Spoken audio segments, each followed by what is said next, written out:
पानी वानी नहीं गिरता क्या यहाँ पे? ऊपर ये डाला है नहीं। अच्छा, प्लास्टिक बिछा है। तो यहाँ रहते हो? उसके अलावा यहाँ पंचायत का एक छोटा सा कोई उप भवन भी नहीं है। और दूसरी बात, यहाँ मैंने स्कूल देखा तो स्कूल भी टूटा हुआ है और स्कूल के जो टीचर है वो भी नहीं आते। और वो तो देखो गांव की वजह से हुआ कि गांव के लोगों ने बच्चे दूर जाने लगे तो इस वजह से। और ये है हमारा जो लास्ट पॉइंट था सेरगांव। तो अभी हम फ़िलहाल सेरगांव पहुंच चुके हैं और मैं आसपास के व्यू दिखाऊंगा आपको सेरगांव के। जो आप नीचे देखेंगे, नीचे तलहटी पे जो मकान देख रहे हैं वो, वहाँ पे कुछ लोग रहते हैं। तो ये जो ऊपर की तरफ रहते हैं वो सारे नीचे चले जाते हैं क्योंकि खेती नीचे है, और रात को सोने के लिए ऊपर आ जाते हैं जैसा मेरे को बताया गया। तो ये है सेरगांव। तो आप लोगों को कैसा, जंगली जानवरों का डर नहीं लगता क्या? जंगल हमने जानवर रात को मैं ये मुकाम बनाए। हाँ, मैं वालना पड़ता है। तो यहाँ पे आते हैं क्या जंगली जानवर वगैरह? खूब आते हैं। हम बाहर रह जाते हैं, जानवर अंदर बंद करना पड़ता है। अच्छा अच्छा अच्छा, नहीं तो खा लेते हैं रात में जानवर आके। अच्छा, उसी से अपना घर खर्चा चलता है, इसलिए जानवरों को अंदर रखना पड़ता है। घर खर्चा तो उसके ऊपर ही है नहीं।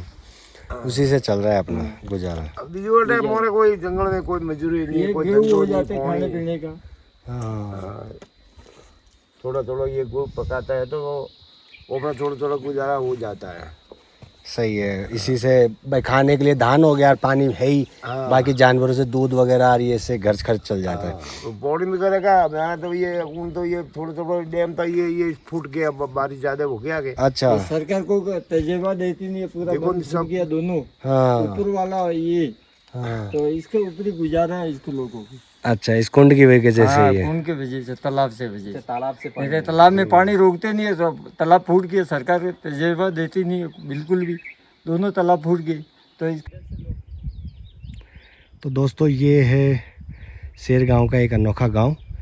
और यहाँ पे गेहूं की फसल होने के बाद में जो गेहूं निकाला जाता है वो बैलों द्वारा निकाला जाता है। यहाँ पे जो ये चट्टान दिख रही है, इस चट्टान पे धान निकाला जाता है। ये अगली साल का ये पड़ा देखो। ये पिछले साल का बाबा बता रहे हैं कि ये बाबा कैसे निकालते हैं गेहूं से? बैल चला के ऐसे बांध के, गला से बांध के आड़े आड़े घुमाते रहते तो पैर से टूटते ये वो। अच्छा, तो उससे फिर एक कटा करके फिर उसको आवाज चलती है ना, हाँ हाँ, जब वो ऊपर करना पड़ता है। अच्छा। ऐसे करके, हाँ हाँ, फिर वो, ऐसे करके, अच्छा अच्छा, तो ये कचरा निकल जाएगा। हाँ हाँ, गेहूँ नीचे रहेगा।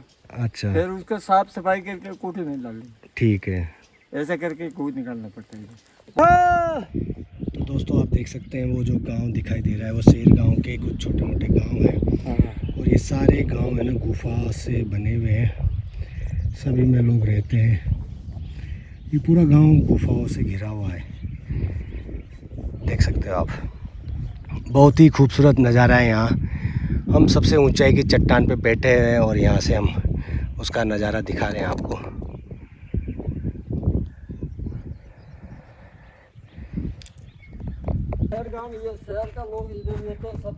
तो दोस्तों हम पहुंच चुके हैं सेर गांव।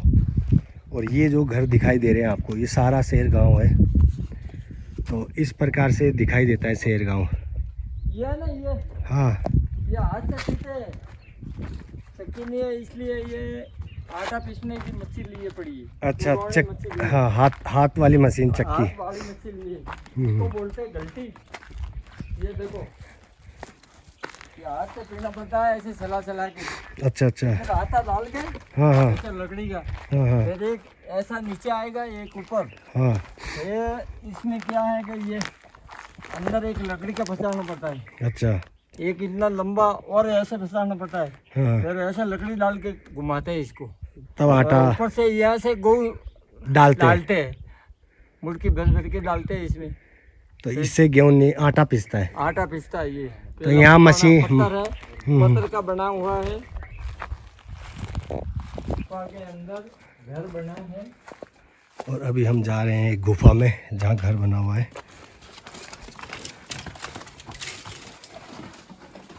निकाल के घर बनाया है।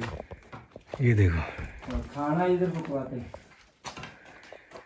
ताला लगा हुआ है, कोई लोग बाहर गए हुए माउंट आबू में कमाने के लिए।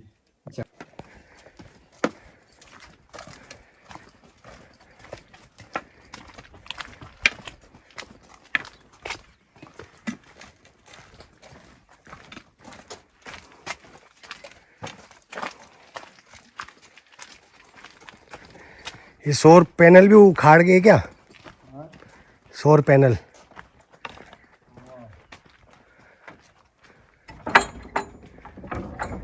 अंदर मशीन है देखो, आटा पीसने की। अच्छा। ये जैसे सुआ कितना है, ये आटा पीसने की मशीन है। ये पुराना हमारे इसमें खीर करते हैं, बड़ी बड़ी कढ़ाई पड़ी है। ये कैसे लोगों ने लाई है, क्या किया है, देखो पुराने आमदी ने ऊपर उठा उठा के लाए। ये वाली, ये मालपुआ करने की काली बाटी कट्टा है ना, उसकी ये तवी है। ये देखो कढ़ाई, ये बड़ी बड़ी ये कढ़ाई, ये कढ़ाई पहले इसमें रांधते थे सब। मेला होता, कोई हमारे विवाह शादी होती तो उसमें, तो ये लोगों ने लाई कैसे ये यहाँ जंगल के एरिया में लाई कैसे यूँ, ये भी बड़ी मेहनत की बात है ये। दोस्तों आप देख सकते हैं पीछे मेरे एक झोपड़ी है, मतलब कच्चा मकान है, उसके बाहर एक झाड़ी लगी हुई है। क्योंकि यहाँ पे लोग दिन में गाय और भैंस को चराने के लिए जाते हैं और अपने घर की सुरक्षा के लिए कोई भालू आ जाए या ना भालू आ जाता है तो क्या करते हैं कि अंदर जो सामान होता है भालू वो खा जाता है। उसकी सुरक्षा के लिए झाड़ी लगा के जाते हैं और ताला लगा के जाते हैं, जिससे भालू नहीं आता है। क्योंकि यहाँ पे जो ज़रूरतमंद की जो सामग्री है, सामान है, वो भालू खा जाता है। घी है, दूध है, शक्कर है, कुछ भी हो, मतलब तेल वेल सब खा जाता है यहाँ के, जैसे मेरे को बाबा ने बताया। और आप जो नीचे देखेंगे बहुत ही खूबसूरत खेत दिखाई दे रहे हैं और अलग अलग डिज़ाइन से बने हुए हैं। तो यहाँ नीचे की तरफ गेहूं की खेती की जाती है। और ये है हमारा जो लास्ट पॉइंट था, सेरगांव। तो अभी हम फ़िलहाल सेरगांव पहुँच चुके हैं और मैं आसपास के व्यू दिखाऊंगा आपको सेरगांव के। जो आप नीचे देखेंगे, नीचे तलहटी पे जो मकान देख रहे हैं, वो वहाँ पे कुछ लोग रहते हैं। तो ये जो ऊपर की तरफ रहते हैं वो सारे नीचे चले जाते हैं, क्योंकि खेती नीचे है, और रात को सोने के लिए ऊपर आ जाते हैं, जैसा मेरे को बताया गया। तो ये है सेरगांव। तो आप लोगों को कैसा लगा सेरगांव और सेरगांव की यात्रा कैसी लगी, कमेंट बॉक्स में कमेंट करके ज़रूर बताएं। और अभी तक जिसने मेरा चैनल सब्सक्राइब नहीं किया तो प्लीज़ मेरा चैनल सब्सक्राइब करें। ऐसे रोमांचक भरे यूट्यूब चैनल पे मैं वीडियो लेके आऊँगा। अगर आप कमेंट करोगे तो मेरे को बहुत अच्छा लगेगा, मेरे को मोटिवेशन मिलेगा, तो मैं ऐसी रिस्क भरी यात्राएं करूँगा। तो मिलते हैं अगले ब्लॉग में, जब तक के लिए फिर से जय हिंद दोस्तों। तो बड़ी समस्या इस गांव की, यहाँ पे कोई मास्टर नहीं है, कोई स्कूल नहीं है। तो यहाँ के बच्चे अभी भी कुछ अनपढ़ रह चुके हैं। मैंने देखा बड़े बड़े जो लड़के हैं वो 9वीं तक ही पढ़े लिखे हैं। तो इतनी दर्दनाक कहानियाँ हैं इस सेरगांव की। हमारे राजस्थान में एक अनोखा गांव है जहाँ एक साइकिल नहीं है, मोटरसाइकिल नहीं है, और शिक्षा के लिए सेरगांव में स्कूल तक नहीं है। तो बहुत ही बड़ी समस्या है इस गांव की। तो आप कमेंट बॉक्स में कमेंट करके बताएं कि इसका दोषी कौन है, गांव वाले हैं या फिर प्रशासन। अच्छा, ये देखना पत्रा तो पूरा ऊपर दिया।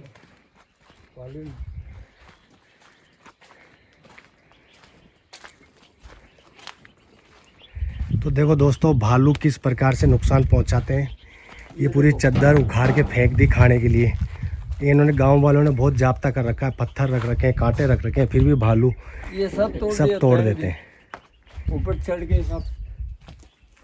तो ये देखो, ये है सेरगांव, राजस्थान का एक अनोखा गांव।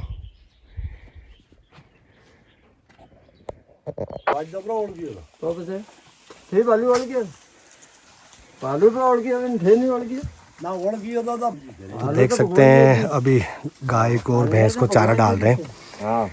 और ये चारा है रखने के लिए बना रखा है। और ये 50-50 किलो के जो चरे हैं जो है, जिसमें छाछ और घी रखते हैं।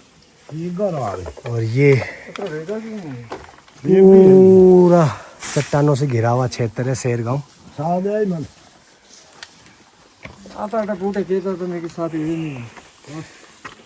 मोटे कुपे आहे ना साथ आता झुकू आहे वर्धमध्ये उठे रे तो कटे उषा वो कोणार हो दे बार घरे वो कोणार हो वो तो मारूस है वो तो बीज है वो दे तो हगू ना वाला। जय श्री राम। जय श्री राम। ठीक है पोगे दुका तो ये देखो ट्रेडिशनल लुक में रहते हैं। तो पानी वानी नहीं गिरता क्या यहाँ पे? ऊपर ये लाइन में। अच्छा, प्लास्टिक बिछा है। तो यहाँ रहते हो? तो कैसे ऐसे महसूस नहीं होता कि कहाँ रह रहे हैं, क्या कर रहे हैं, ऐसे महसूस नहीं होता? नहीं होता, आदत पड़ गई। और पानी वगैरह लेने के लिए नीचे जंगल में जाना पड़ता है? अच्छा, पानी बहुत दूर है। अरे काले उठे जाइए तो मोटो मोटो चालू है तो भालू वगैरह आ रही है, आते हैं क्या यहाँ पे जानवर वगैरह? जानवर आते हैं क्या, भालू वगैरह? आवे? तो कभी देखा भालू को? और टेंट तो नीचे पड़ा है ना इसके। हाँ हाँ हाँ। घर का वो ऊपर अच्छा, वो मकान इन्हीं का था क्या? वो टेंट पटक रखा था तो ये भी खा लेते उधर, कोई रखते नहीं है वो।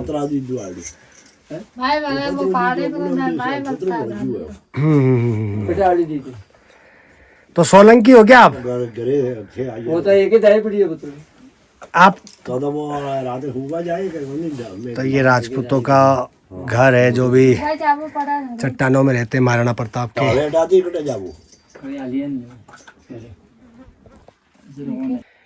तो छोटे छोटे बच्चों को आप स्कूल नहीं भेजोगे तो इनका तो भविष्य खराब है ना? भविष्य खराब ही है सर। तो आपने कभी सोचा नहीं कि हम बच्चों को पढ़ाए? तो सरपंच वगैरह नहीं है यहाँ पे? यहाँ पे है लेकिन वो एरिया पे कोई यहाँ पे कोई तभी होता नहीं है। और या पंचायत लगती है? पंचायत हो रही है। तो सरपंच को शिकायत नहीं करी कभी? शिकायत तो कई बार की हुई है सर, फिर तो भी वो कोई उसका समाधान नहीं हुआ? मुआवजा नहीं मिला। तो ये बच्चे जैसे 5 साल या 6 साल तक हो जाएंगे तो फिर ये तो अनपढ़ रहेंगे, इनको तो शिक्षा का कुछ मिलेगा ही नहीं, ज्ञान ही नहीं मिलेगा। तो नहीं मिलेगा सर, स्कूल नहीं होगा तो जैसे बाहर भेजना पड़ेगा, और तो क्या होगा। यहाँ पे तो कोई स्कूल चालू होगा नहीं तो बंद ही होगा। आप लोग कहाँ तक पढ़े लिखे हैं? मैं सर पढ़ा होगा 7वीं तक। 7वीं तक। और बाबा आप पढ़े ही नहीं? तो आपके जैसे बेटा होगा तो उसको पढ़ाया नहीं पढ़ाया? पढ़ाया? 4 बच्चे हैं इनके, एक बच्ची है। अच्छा। 2 पढ़े हुए, 2 अनपढ़े, 3 अनपढ़े बच्ची हो जाए। तो फिर जैसे इनकी शादी वगैरह करते हैं तो फिर उसमें अड़चन नहीं आती? अड़चन आवे ना। तो फिर शादी विवाह में अड़चन आती है तो फिर कैसे करते हो शादी विवाह? तो इस और लड़की भी मुश्किल से ही मिलती होगी भाई, आजकल तो लड़कियां भी पढ़ी लिखी मिलने पढ़ी लगी। लिखी होती है तो फिर लड़कों के तो प्रॉब्लम आने लग गई होगी। प्रॉब्लम है। और काम धंधे का कैसा सीन है? काम धंधे का खेती बाड़ी है हमारे यहाँ पे। तो कोई है जो पानी वगैरह है तो कोई ये तालाब भी फूटे हुए पड़े कई 4-5 साल से तो काम ही नहीं हो रहा है तो कुछ। तालाब से ही गुजारा चलाते हो? तालाब से। और खाने पीने के लिए?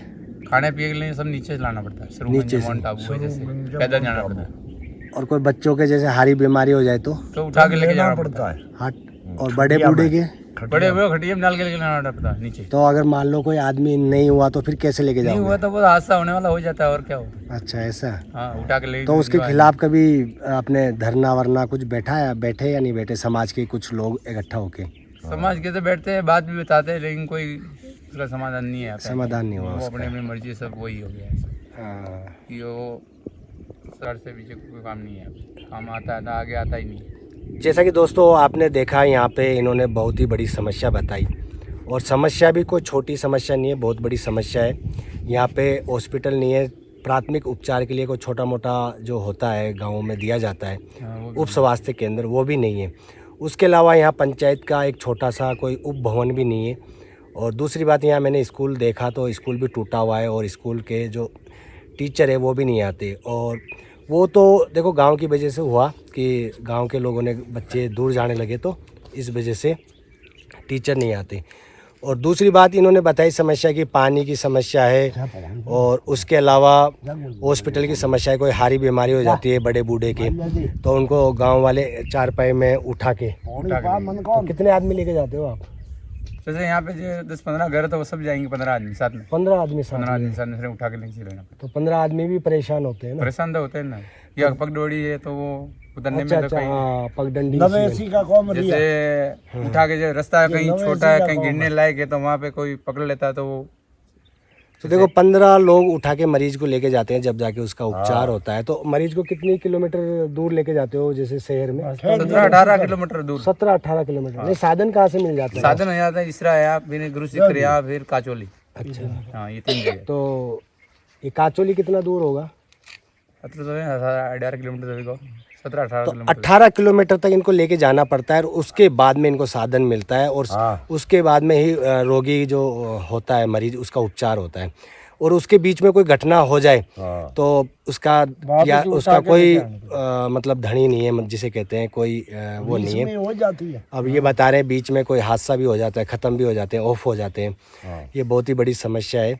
तो ऐसा गांव आप देखोगे राजस्थान में, जैसा कि हमारे मंत्री जी ने कहा था कि हर गांव में स्वास्थ्य केंद्र खुलेगा और हर गांव में बच्चा पढ़ेगा, लेकिन इस गांव के अंदर मैंने देखा तो काफ़ी दुख हुआ मेरे को ऐसा देख के। तो आप लोग प्लीज़ इस वीडियो को आगे शेयर करें तो कोई इस गांव में थोड़ी सी मदद पहुंचे। अपनी लड़ाई नहीं लड़ेंगे, हकों की लड़ाई नहीं लड़ेंगे तो आगे नहीं पहुंचेगी।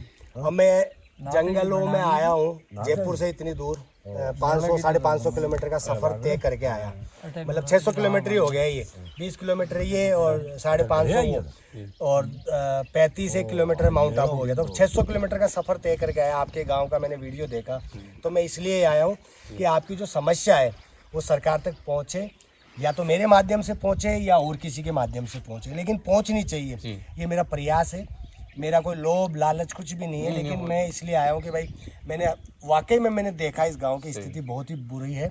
छोटे छोटे बच्चों के लिए स्कूल नहीं है, छोटे छोटे बच्चों के लिए हॉस्पिटल की सुविधा नहीं है। आप लोगों ने बताया कि महिलाओं के, गर्भवती महिला होती है उसको घाट पे लेके जाना पड़ता है, मर गई मतलब ऑफ हो गए तो ऑफ हो गई, वो तो फिर वो हो गई। और उसको कितने लोग लेके जाते हैं? 15 आदमी समझ, 15 आदमी। अब 15 आदमी मान लो इकट्ठे हो या ना हो, फिर क्या करोगे आप लोग? नहीं होगा, 4 आदमी आएंगे, 2 दिन लगेगा, वही 2 दिन नहीं, हाँ, एक दिन जाएंगे वापिस, उसको छोड़ के फिर वापिस आएंगे। जैसे आपने रास्ता देखा, इस रास्ते में तो कटिंग है, 2 आदमी लेके जाना तो हाँ, नहीं 2 आदमी तो ले जा ही नहीं सकता। तो थोड़ी देर के बाद में बोले एक बैग लेके आया था, उसमें मैं थक गया। 4 आदमी रह गए ना, तो 4 के बाद 1 घंटे बाद दूसरा दूसरे का नंबर आएगा, थक जाते हैं ऐसे ऐसे पहुंचा देंगे भाई। एक आदमी में लगभग ऐसे मान लो 50 से ऊपर किलो का वजन होता है, तो वो थोड़ा थोड़ा इतनी पहाड़ चढ़ के जाना बड़ी मुश्किल की बात है। तो मैं तो यही कहता हूँ कि आप लोगों की गांव में रहने का ये कारण है कि सर हमारे में ऊपर पानी नहीं है, पानी लेना, खाना वो जो बनाते हैं तो हमारे कुछ पानी तो ऐसे तो पानी लेना, जो पानी यहाँ से लेना पड़ता है तो पूरा ठहराना पड़ता है। हमारे पानी की समस्या जो है, ऊपर कुआं है, वहाँ से वो बोला था कि अपने ईश्वर तो वो बोला था, लेकिन वो आया नहीं, अभी तक नहीं जब वो पानी